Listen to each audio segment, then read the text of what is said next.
نحمده ونصلي على رسوله الكريم أما بعد فأعوذ بالله من الشيطان الرجيم بسم الله الرحمن الرحيم اتل ما أوحي إليك من الكتاب وأقم الصلاة إن الصلاة تنهى عن الفحشاء والمنكر ولذكر الله أكبر والله يعلم ما تصنعون صدق الله العظيم۔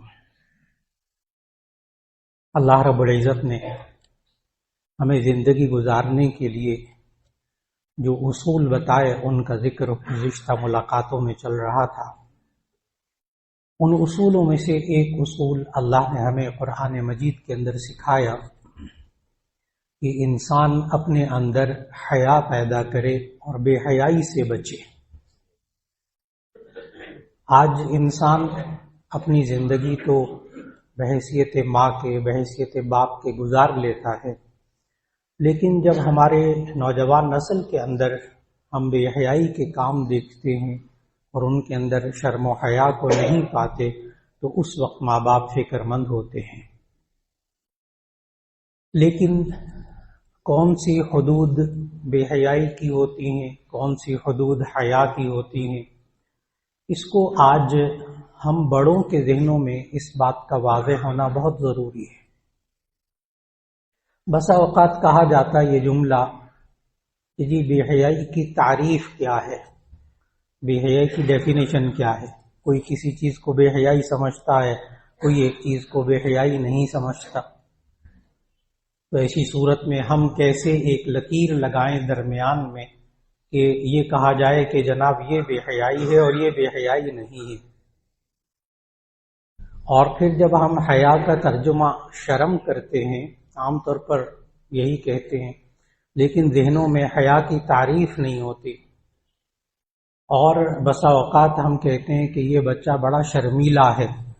تو جو ایجوکیشن سے تعلق رکھنے والے، تعلیم سے تعلق رکھنے والے اساتذہ ہیں اور ماہرین ہیں، وہ بسا اوقات ماں باپ کو کہتے ہیں باقی تو بچہ ٹھیک ہے لیکن یہ تھوڑا سا شائع ہے، تھوڑا سا شرمیلا ہے۔ یعنی اساتذہ یہ بچے کے اندر شرمیلے پن کو عیب سمجھتے ہیں، اور حقیقت بھی ہے کہ وہ شرمیلا پن کی وجہ سے، وہ شائع ہونے کی وجہ سے جو اس میں جھجک ہوتی ہے وہ بہت اس کو نقصان پہنچاتی ہے تعلیم کے اندر۔ اب سوال یہ ہے کہ وہ جو اساتذہ کہتے ہیں کہ یہ بچے کے اندر شائنس نہیں ہونی چاہیے، بچے کے اندر یہ شرمیلا پن نہیں ہونا چاہیے، تو کیا اس کا مطلب بچوں کو بے حیا ہونا چاہیے؟ اس چیز کو بھی سمجھنا ہوگا۔ کیا بچوں میں شرم ہونی چاہیے؟ کتنی شرم ہونی چاہیے؟ کہ یہ سوال آئے گا سامنے۔ ان تمام سوالوں کا جواب جو ہے وہاں سے شروع ہوگا کہ جہاں اللہ تعالیٰ نے اور رسول اللہ صلی اللہ علیہ وسلم نے حیا سکھائی۔ کہ حیا کی تعریف قرآن مجید میں جتنے بھی الفاظ استعمال ہوئے ہیں ان کی اصطلاحی تعریف، ان کو ٹرم کے طور پر جو بولا گیا ہے ایک اصطلاح کے طور پر، تو اس کو امام راغب اصفہانی نے اپنی کتاب مفردات القرآن میں ذکر کیا ہے۔ اسی میں سے حیا کو بھی ذکر کیا ہے کہ حیا کس کو کہتے ہیں۔ تو امام راغب اصفہانی نے اپنی کتاب مفردات القرآن میں حیا کا معنی لکھا انقباض النفس عن القبیح۔ میں اس کو آسان الفاظ میں ترجمہ کروں گا، انقباض النفس عن القبیح، بری بات کے بارے میں انسان کے دل کے اندر جو رکاوٹ ہوتی ہے، ایک بندش ہوتی ہے، اسے حیا کہتے ہیں۔ جب تک وہ رکاوٹ رہتی ہے اسے حیا کہتے ہیں، جب وہ رکاوٹ اٹھ جاتی ہے اسے بے حیا کہتے ہیں۔ بہت واضح بات۔ بری بات کے اندر انسان کے دل میں جو رکاوٹ ہوتی ہے اسے حیا کہتے ہیں، جس کو سیکھنے کا حکم اللہ تعالیٰ نے قرآن مجید میں دیا، اور اسی کی ضد قرآن مجید میں لفظ بے حیائی کے لیے اللہ نے لفظ بولا فحشا، فحشا بے حیائی۔ ان اللہ قل انما حرم ربی الفواحش ما ظہر منها وما بطن۔ اے نبی صلی اللہ علیہ وسلم آپ کہہ دیجئے کہ اللہ نے ہر چیز میں جو ظاہری کھلی بے حیائی ہے یا چھپی ہوئی بے حیائی ہے، اللہ نے ہر ایک بے حیائی کے کام کو حرام قرار دیا ہے۔ قل انما حرم ربی الفواحش منہا ما ظہر منہا وما بطن، جو چھپی ہوئی بے حیائی ہے اسے بھی اللہ نے حرام قرار دے دیا، جو کھلی ہے اس کو بھی اللہ نے حرام قرار دیا۔ اب سوال یہ ہے کہ ہم کیسے پہچانیں کہ یہ حیا ہے یا بے حیائی ہے؟ تو اس کا بہت آسان جواب صرف اور صرف ہمارے سامنے جو معیار ہے وہ قرآن اور سنت۔ جب حیا کی تعریف ہم ذہن میں رکھیں گے تو انشاءاللہ ہم اپنے نوجوان نسل کے اندر حیا کو پیدا کر سکیں گے اور ان کو بے حیائی سے بچا سکیں گے انشاءاللہ۔ تو حیا کی تعریف ذہن نشین سب سے پہلے کرنی پڑے گی کہ انقباض النفس عن القبیح، بری بات کے بارے میں انسان کے دل کے اندر جو رکاوٹ ہوتی ہے اسے حیا کہتے ہیں، اور اگر اچھی بات کے بارے میں رکاوٹ ہو دل میں تو اس کو قرآن و سنت کی روشنی میں حیا نہیں کہیں گے۔ اس کی میں ایک کھلی مثال دینے لگا ہوں جو ہمارے معاشرے میں عام ہے، نوجوانوں کے اندر خاص طور پر۔ بیٹا وہ آپ نماز پڑھنے نہیں گئے تھے، نماز نہیں پڑھی آج آپ نے وقت پہ۔ آگے سے نوجوان کا جواب سننے والا، وہ میں دوستوں میں بیٹھا ہوا تھا تو مجھے شرم آ رہی تھی کہ میں نماز پڑھنے جاؤں، مجھے شرم آ رہی تھی کہ میں اٹھ کے نماز پڑھنے چلا جاؤں، تو مجھے وہ سارے دوست گپے مار رہے تھے، ہنس کھول رہے تھے، تو میں ان کے در گیم کر رہے تھے، اب میں ان کے درمیان اٹھ کے اکیلا نماز پڑھنے جاؤں، مجھے شرم آ رہی تھی اس لیے میں نہیں گیا۔ آپ خود سمجھ جائیں گے کہ وہ اس کو شرم تو کہہ رہا ہے لیکن اللہ اور اس کے رسول صلی اللہ علیہ وسلم اس کو شرم نہیں کہہ رہے، وہ حیا نہیں ہے۔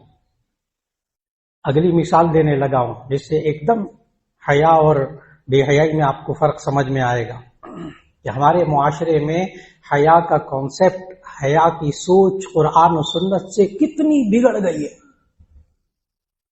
نوجوانوں کے اندر، پڑھے لکھے نوجوانوں کے اندر۔ جیسے یہ تو میں ابھی لڑکے کی مثال دی، اب میں لڑکی کی مثال دینے لگا۔ والد صاحب نے کہا بیٹا اب تم جوان ہو گئی ہو، اب برقع لیا کرو، پردہ کیا کرو، برقع پہن کے جایا کرو کالج۔ بیٹی آگے سے کیا کہتی ہے، مجھے برقع اوڑھتے ہوئے شرم آتی ہے، اور کسی کولیگ نے برقع نہیں اوڑھا ہوگا، میں نے اکیلی کلاس میں برقع اوڑھا ہوگا۔ اب اس کو برقع اوڑھنے سے شرم آ رہی ہے۔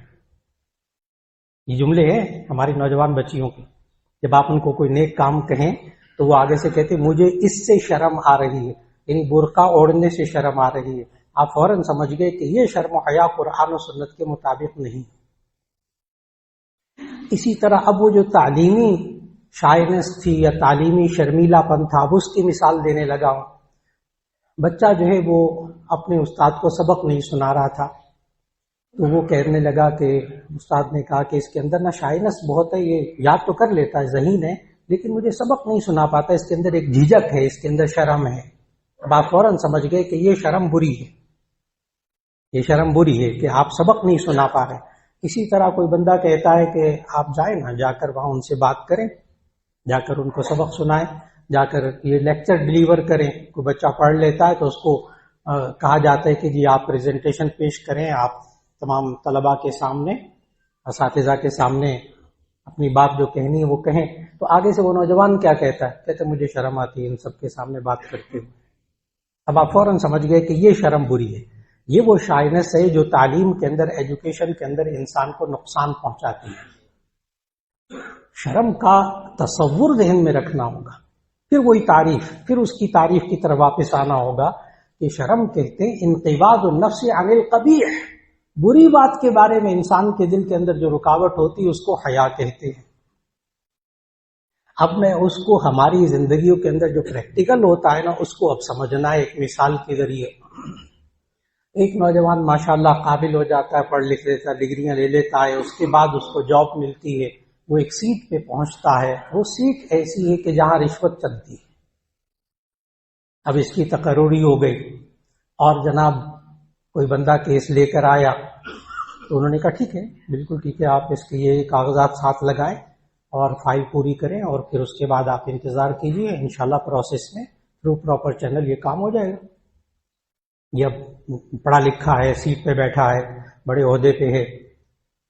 وہ بندہ آگے سے کیا کہتا ہے، وہ کہتا ہے کہ آپ جو اس پر خرچہ ورچہ آتا ہے، پیسے ویسے لگیں گے میں دینے کو تیار ہوں۔ تو یہ کہتا نہیں میں رشوت نہیں لیتا۔ بالکل رشوت نہیں چلے گی.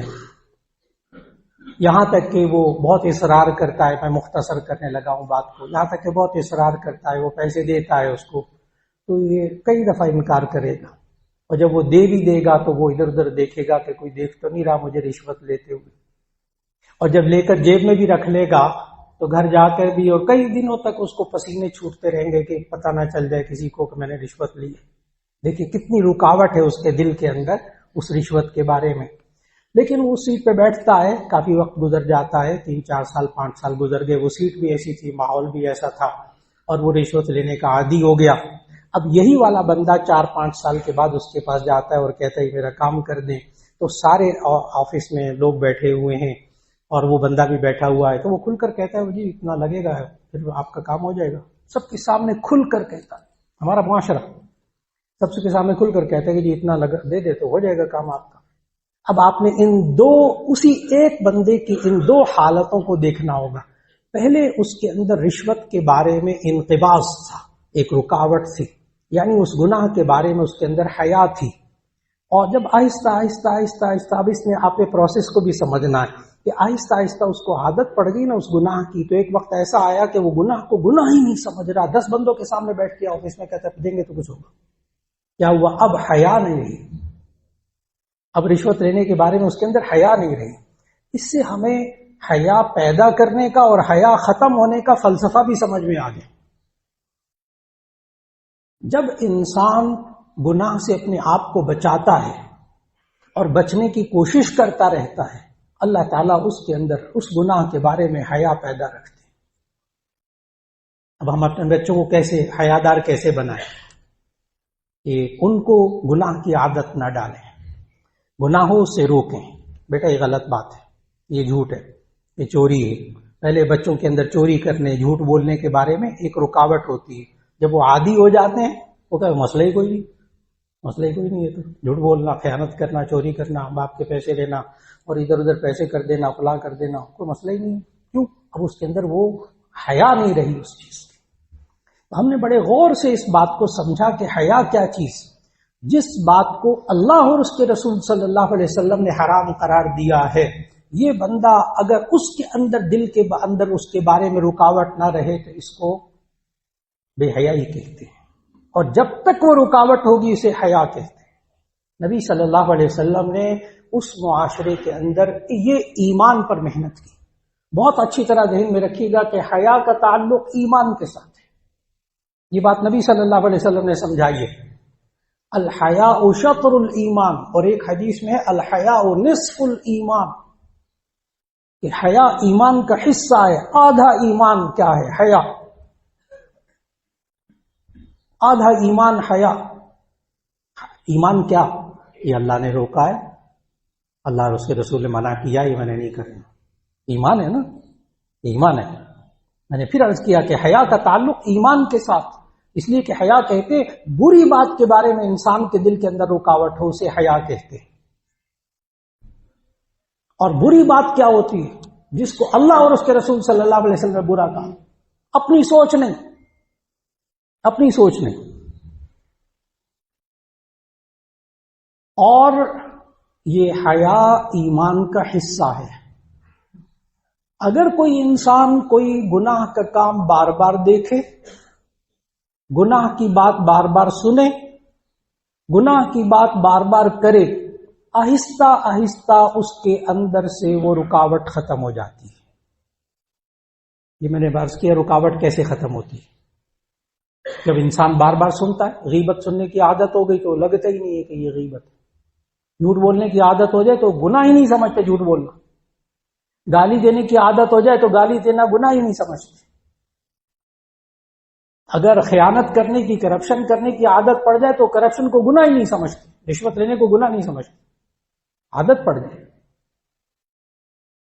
اور نبی صلی اللہ علیہ وسلم نے ایک عجیب زندگی کا اصول بتایا جس سے ہمیں یہ سمجھ میں آئے گا کہ ہمارے معاشرے کے اندر بسا اوقات ایک انسان یا ایک نوجوان بچہ اور بچی مادر پدر آزاد کیوں ہو جاتے ہیں. اس کی بڑی گہری وجہ خود نبی صلی اللہ علیہ وسلم نے بتائی۔ مادر پدر آزاد کا مطلب کیا؟ یعنی گناہ کر رہے ہیں کھلا، کوئی ان کو پوچھنے والا نہیں، باپ کی بے عزتی کر رہے ہیں، ان کو سمجھ نہیں رہے گناہ ہے، بیوی پہ ہاتھ اٹھا رہے ہیں، اس کو گناہ ہی نہیں سمجھ رہے، کسی انسان کی انسلٹ کر رہے ہیں، بے عزتی کر رہے ہیں سب کے سامنے، کوئی اس کو گناہ ہی نہیں سمجھ رہے۔ نبی صلی اللہ علیہ وسلم نے بڑی گہری بات بتائی کہ ہوتا کیا ہے۔ نبی صلی اللہ علیہ وسلم نے ارشاد فرمایا اذا فاتك الحیاء فافعل ما شئت۔ ترجمہ کرنے لگا ہوں، آپ گہرائی تک پہنچ جائیں گے فوراً۔